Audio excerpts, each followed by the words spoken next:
Hello, YouTube. Symue here, your friendly owl friend, here with another chess video. This is a game 45.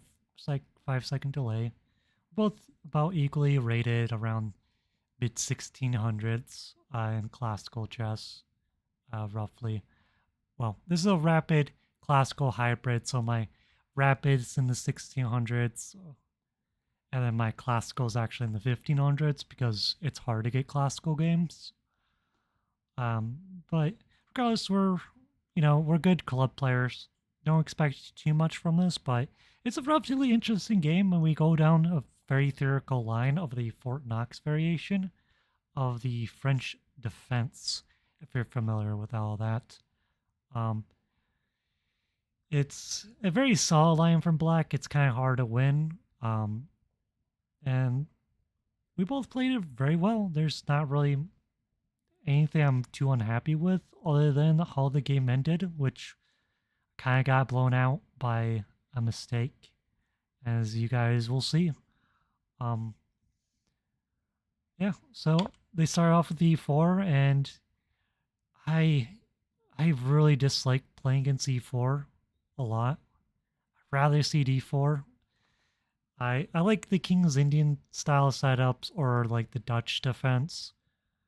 And well, I've been trying to make myself find a line that I like in the Sicilian because I feel like that's the opening that I would really enjoy with Black against E4.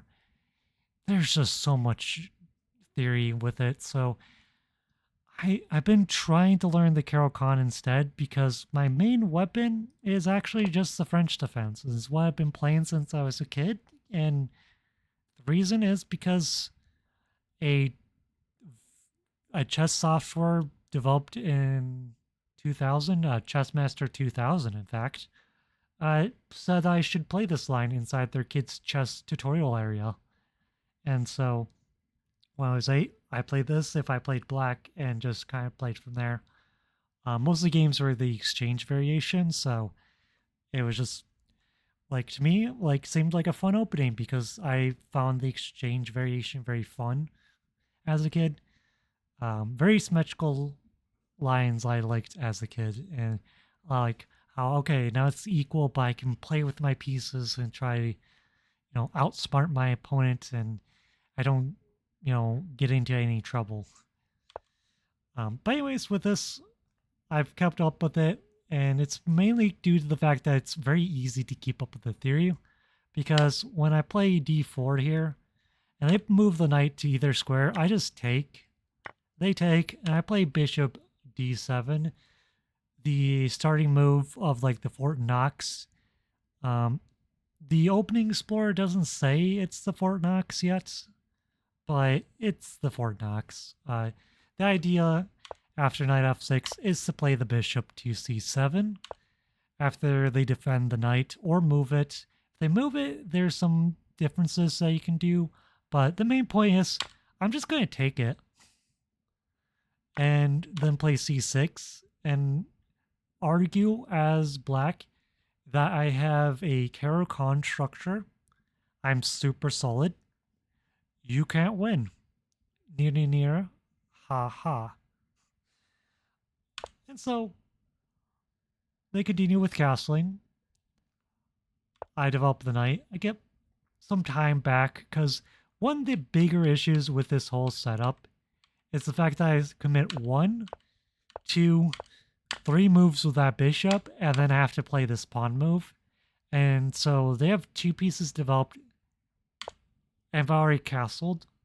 So I'm behind tempo wise. Like they're way more developed than me. So this knight development pretty much makes this opening playable because it's attacking the bishop. So they pretty much want to move it because they don't want to trade that bishop off for my knight or let me take it, which you would do in this line. Like, you want to get rid of their bishop pair because it's good. Um, here, I should actually play knight d7 to make it so if they play here, I can start undermining their center right away. It's kind of one of the ideas.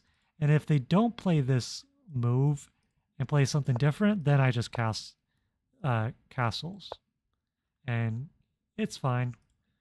Um, but I went with h6 because I figured this was a smarter move because I didn't let their bishop come out here. Um, they went with h6 for some reason. I think we both just kind of were like, let's just play something simple, pass it back. I went with knight d7, which I probably should have done previously, and h6 is kind of a wasted move for the most part. They went with bishop f7. I went with queen to b7. So if I didn't play h6, I could have been castled here. And I think being castled here is actually quite a bit better for me. But I figured this could spook them because I could castle long. I was looking at some stupid lines where I might go in for some sort of crazy attack, but cancel the idea out of my head. After sees through, like if I castle here, like they can just pawn storm me, and while I do get a tempo here with this, and I can open up the G file here, they're just gonna play this. My queen's kind of out of square, so I felt like I had to play e5 here to try to get this. The attack, I'm quite happy because then I can just move my queen back now. And then if they uh, took, here, I kind of have to go in for a lot of exchanges here because my queen's very low on squares, so to kind of go for this. And here I didn't feel like I got much out of this game, and in fact my pawn structure is weak. They still are like threatening to like break open my king side and get an attack going, so I'm like, this is bad. Why am I doing this? I shouldn't play like this. I should just castle. And the game continues. They go with this rook over here. Idea to me seems to be try and get this rook up and over for an attack because white should be playing for attack here. Black has to develop some way to get some counterplay on the queen side. The other way they can play it, which is the way they played, is to eventually go for this setup and go for a center break. The key thing I kind of missed here is that when they played this move, I could actually break in the center. And this gives me some counterplay at this point. What they should have done here, if I remember correctly, is played c4. And then here I still go with c5 because I need to attack this duo. And then they can push this pawn, and I can't take here because this bishop's dropping. And so it's quite an awkward position where I think I do this and they get to take here, which I don't like. So maybe I have to even play this move here, and well, then this is a potential idea. It's not right now because I have enough defending against it, but like this bishop doesn't have a lot of squares. They can take, I can take back. But the other point is too is like they could just keep it right here and just try to just play normal chess. Maybe even play the queen here, looking for sacrifices. And like I'm kind of stuck here, going like I also don't want to trade here because I don't want them sacking here, and it's kind of fine. The biggest thing is like I would have to find a c4, which I didn't. We both had a blind spot for this. They even went with a3 here, which I don't fully get either. I went back. Game's still roughly equal, regardless. White's better, but we're fighting. They went with c5, which I already knew was going to be an issue here. fact, it has a very devious threat here.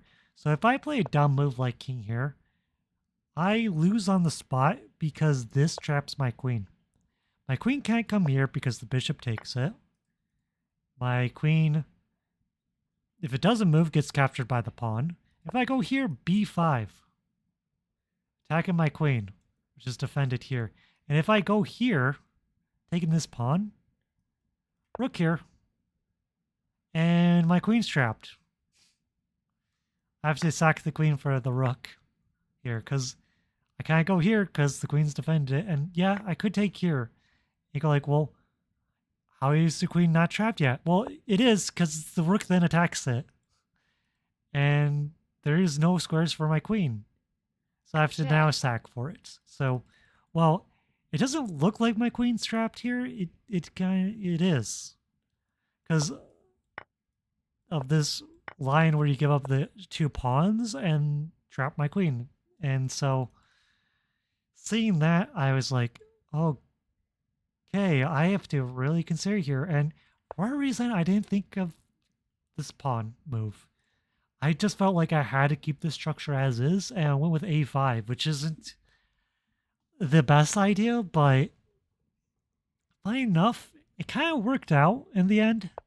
They pushed regardless, which is the best move. Gaining space kicks my king, and I believe they played that move, but let's see if they did. Yeah, they did play this. I'm just going to double check. Yep. From here, I played knight b5, or knight f to d5, attacking their bishop. I was feeling good here because I feel like when I was here, when I played a5, the other idea secretly was to play b5 afterwards, regardless of what they do.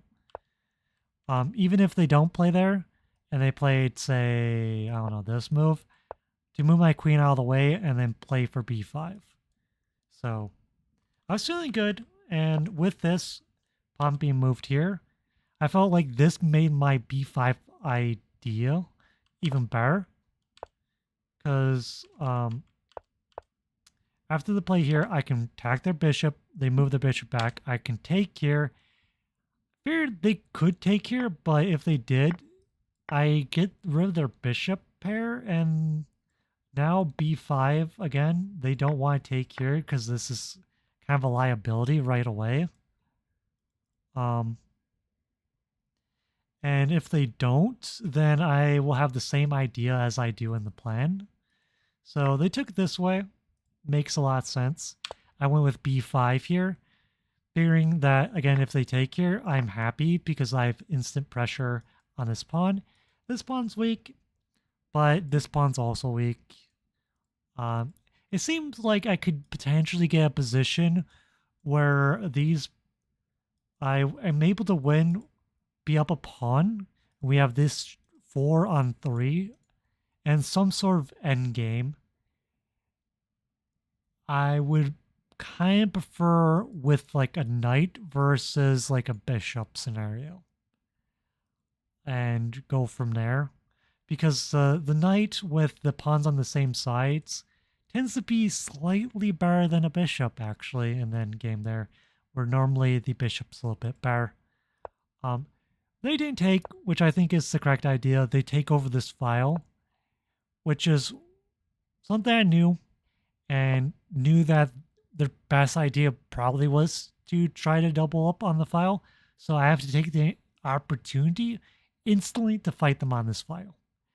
I cannot let them keep that rook there and let them develop some sort of a file control. So here I just trade off all the rooks here, and they took with the queen. I actually in the game thought this was the better move, but that they would never play that because it feels wrong. But I like it, and that's the move I think I would have played as white, because, well, this pawn feels like it's a liability. It's less of a liability on the edge of the board, funny enough, because here it was getting targeted by this knight that's amazing. Here, my knights are a lot more awkward to try go for this pawn.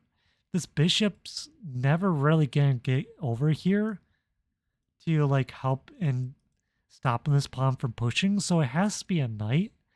And because of that, this pawn's actually way more safer on a5, even though it feels like you want to keep your pawns together. The computer backs it up too. They didn't like taking here, and I was feeling good once they took here.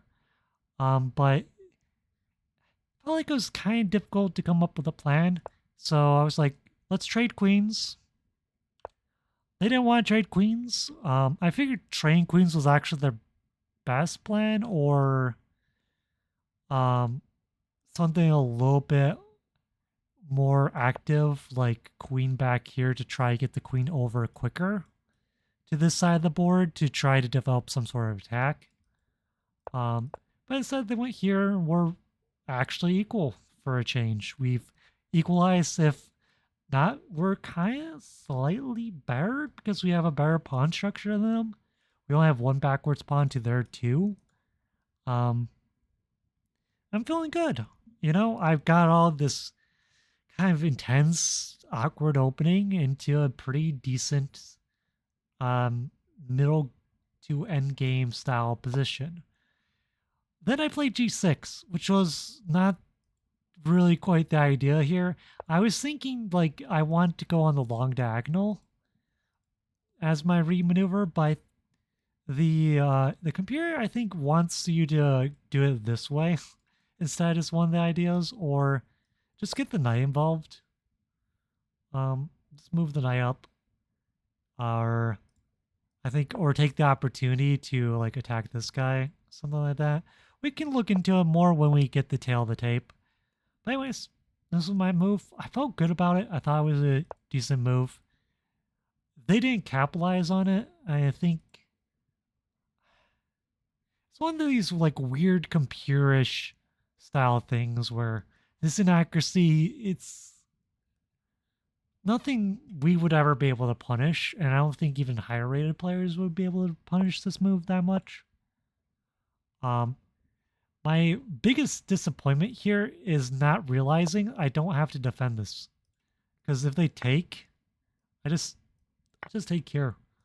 I think actually the best move is... No, the best move is actually just take the file by far.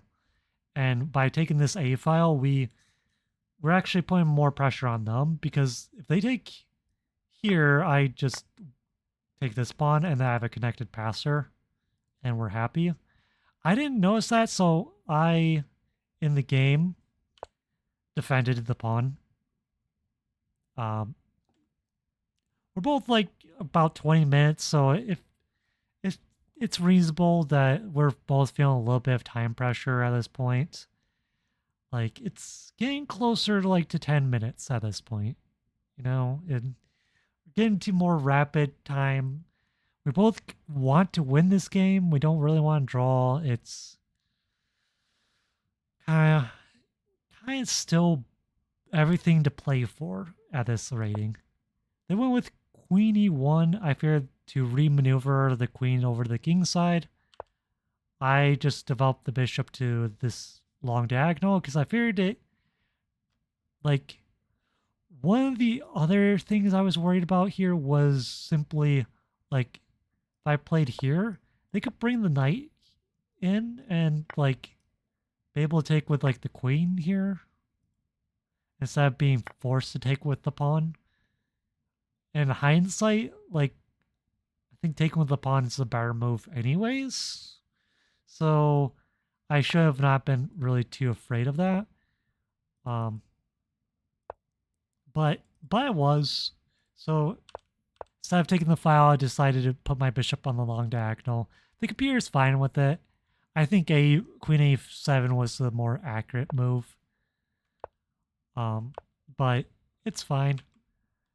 My opponent played here. I think they were expecting me just to snap take the bishop, but my knight's really good there. I also don't think they were expecting me to put my queen on the A file, because I think in their head, the A file is not really useful.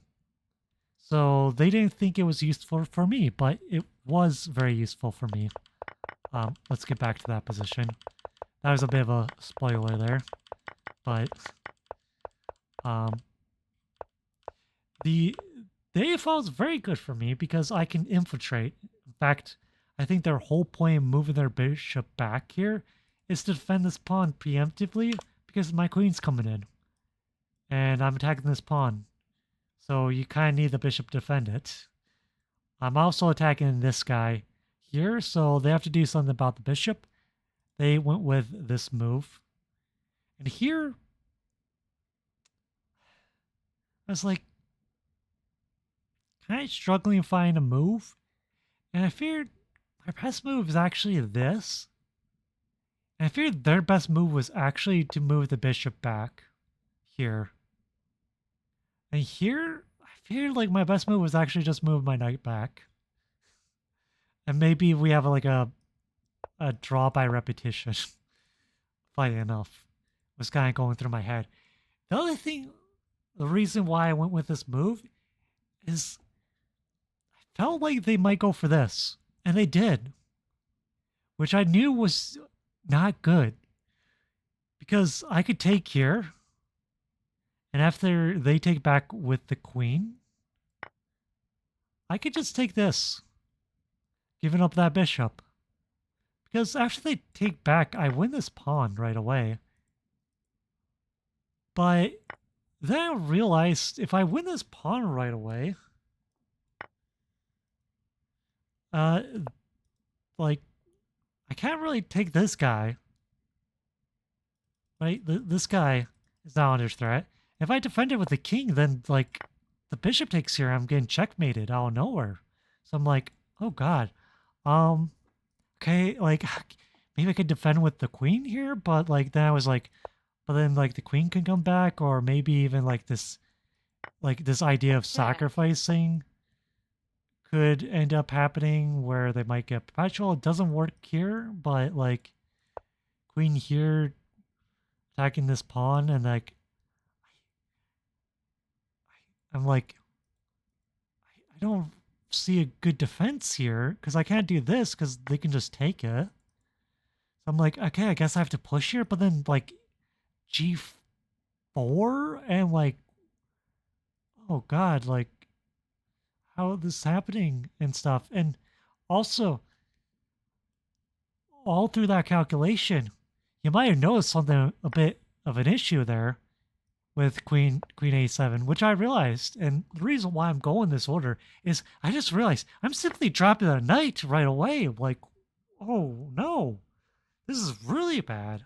Okay, so I guess I'm not really winning that pawn as easily. So, like, God, did I kind of like mess up taking this right away? But I'm like, no, I have to be better, right? Like, still, like, Check. after this check, they go here, and then, like, I still have this fort here, and this is like a much better way of going about it, because they have to move their bishop, and if they move their bishop where I can capture it with the knight, then I'll just take it.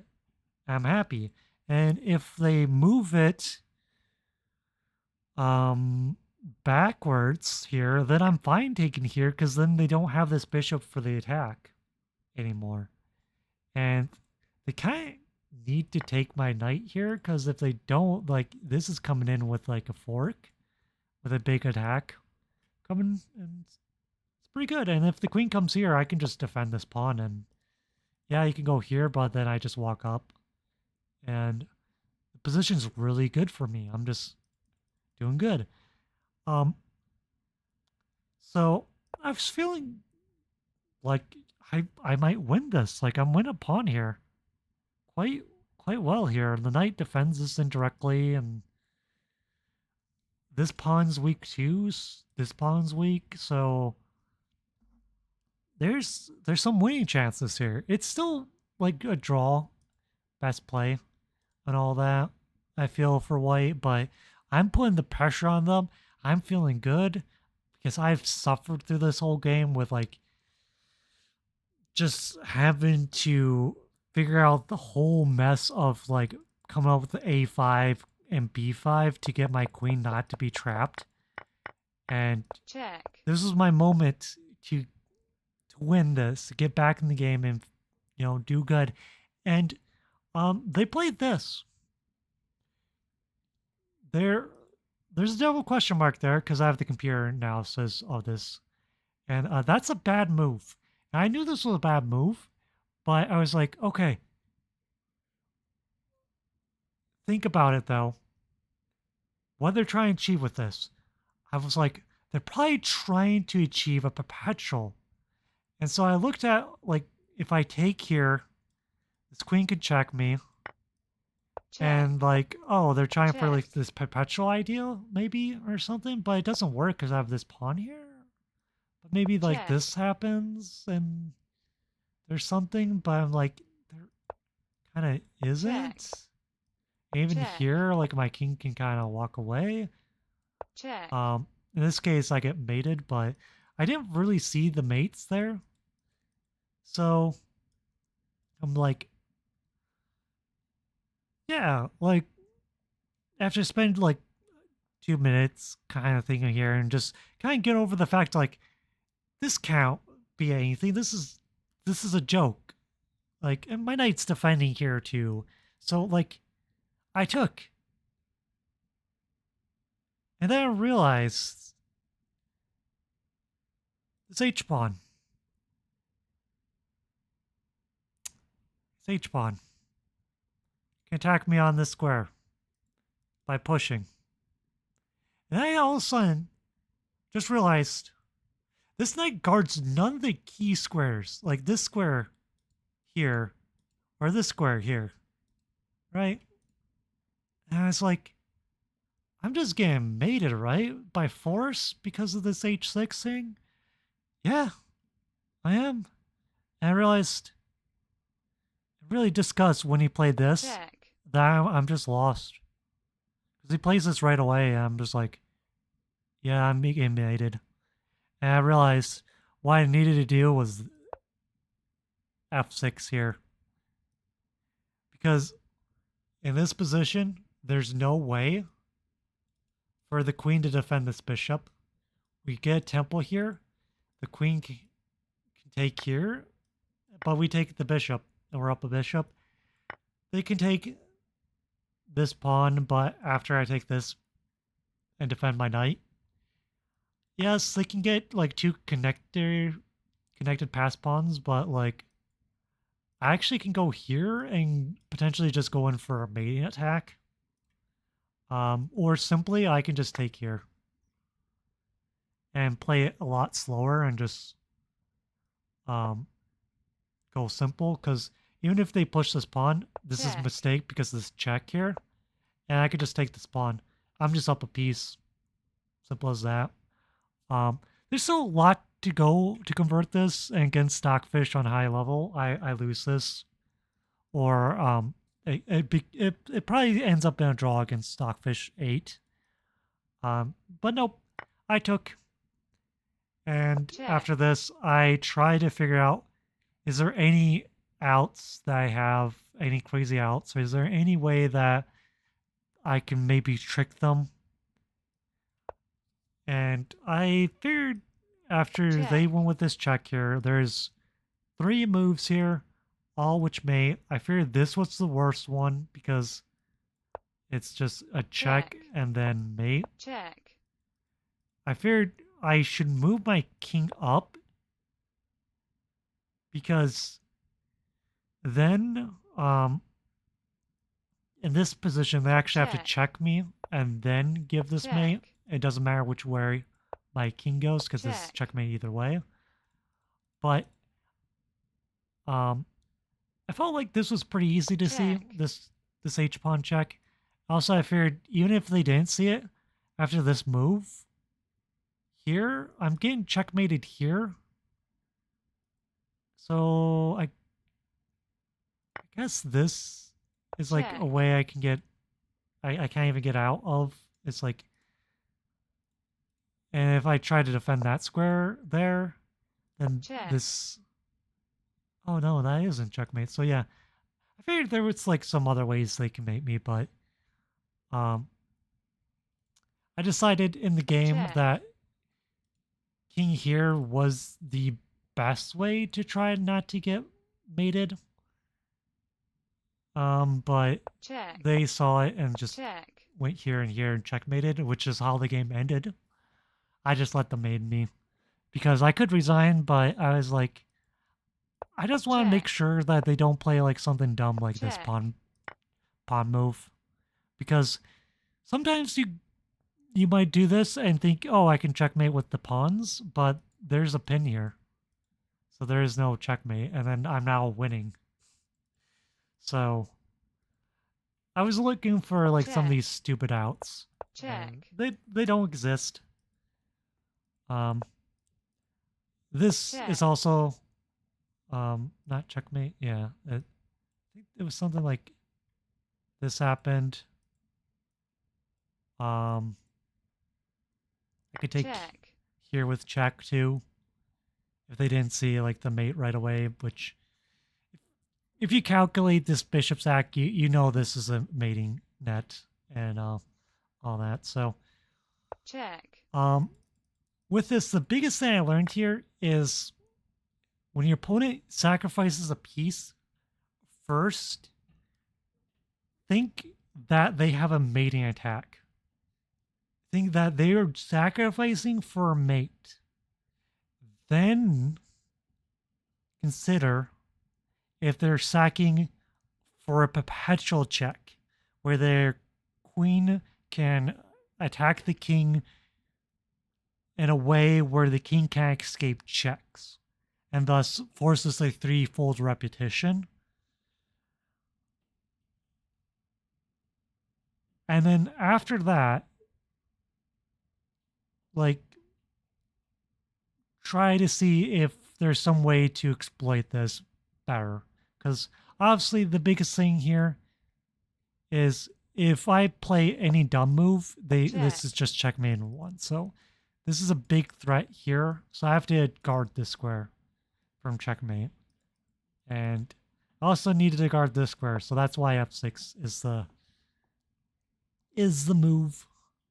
Apparently the computer with this forced checkmate here sequence disagrees with my move and thinks that king g4 is better because I don't know. check, Maybe they think that finding a check, pawn move in pawn move check is harder for some reason, which I guess I can agree with, but unfortunately we lost this one. Luckily he was a little bit higher rated than me, so I don't think I lost any ratings for this. Um, and I learned something very important, which if you saw the last chess video last week, is a similar lesson. Like, try to take your time, which is why I did here. I did take time. I took 2 minutes here, but respect the move. Don't just think it's garbage. Respect it some. And I think if I got up, took a second, and then sat back down, reframed myself, thought of it just as like a tactics puzzle, I would have found this. Because you know why I would have found that? Because right when I played this and they played this check, check, I found it. After like 30 more seconds of calculating, because I realized this H pawn here. Because if they didn't have this H pawn, it's not mating, and then it's fine. And then I'm winning. Um, but yeah, so it was a tough loss. If I can find the other game that was inside this tournament that I late joined, I'll show that one. It was an interesting one. I quite liked it. Unfortunately, at the chess club, we're doing a blitz tournament for the next couple weeks, so um, that's going to be a lot of fun. But unfortunately, the chess videos are actually going to be me doing arenas, or potentially I might do some opening video or something like that, just to kind of give myself the excuse to do some prep work. Because blitz chess is all about knowing your openings, knowing tactics. So, um, subscribe and look for some more education videos. And kind of a little bit more of my road to 2000 type journey. I do think I can get there. And honestly, right now it's more of a road to 1800. I really wanted to get to 1800 first. And if I at least get to 1800, I feel like I got to at least the minimum that I want to get to in my chess career. Like, because I feel like I am an 1800 rated player and I want to prove it. So um, that's that's going to be it for today. If any of this sounds interesting, like join. They're also going to be like arenas and like quiet videos and all the shenanigans. We also play over at Lead Chess. It's always fun to get people to come over and like with that. With all this, I'm going to stop the rambling because I love to ramble with chess and I always do this every single time. But for now, I need to bid you all the bye-byes.